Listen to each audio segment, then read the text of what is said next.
Hello, welcome to Cardies. I'm going to show you how to do knurling. Knurling is that grip that you make to turn the screw by hand, or sometimes you can see it in your compass as well. So I'm going to show you how to do it.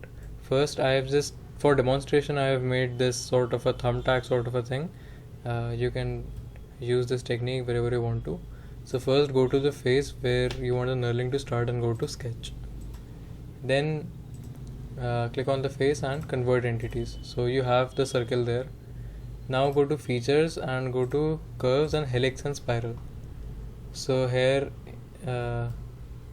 select constant pitch and go here and choose height and revolution. Okay, now by this you can change the height up to which you want it to be. So this distance for me is 35 millimeters. I want knurling on the hole, so I'll choose 35 millimeter. Okay, then for the revolutions, if you increase this number, then you can see you are getting a whole spiral here, so one will also not do. I will go for 0.25. so this is a nice curve. I'll select clockwise first, so I'm going to do it here. Now I'll go on this face again and select sketch. This time I'll choose center rectangle and draw a rectangle here with dimensions 3 and 3.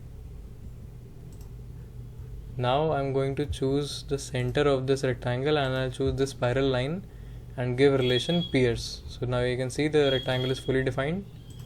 I will exit the sketch now and go to features and select swept cut.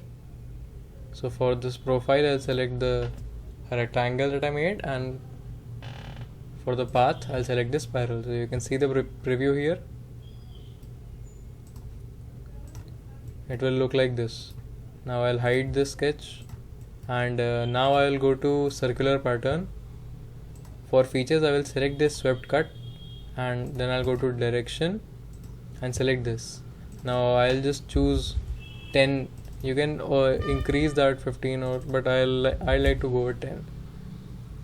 So 10 is fine. You can see how it looks. Now I'll go on the surface again, sketch.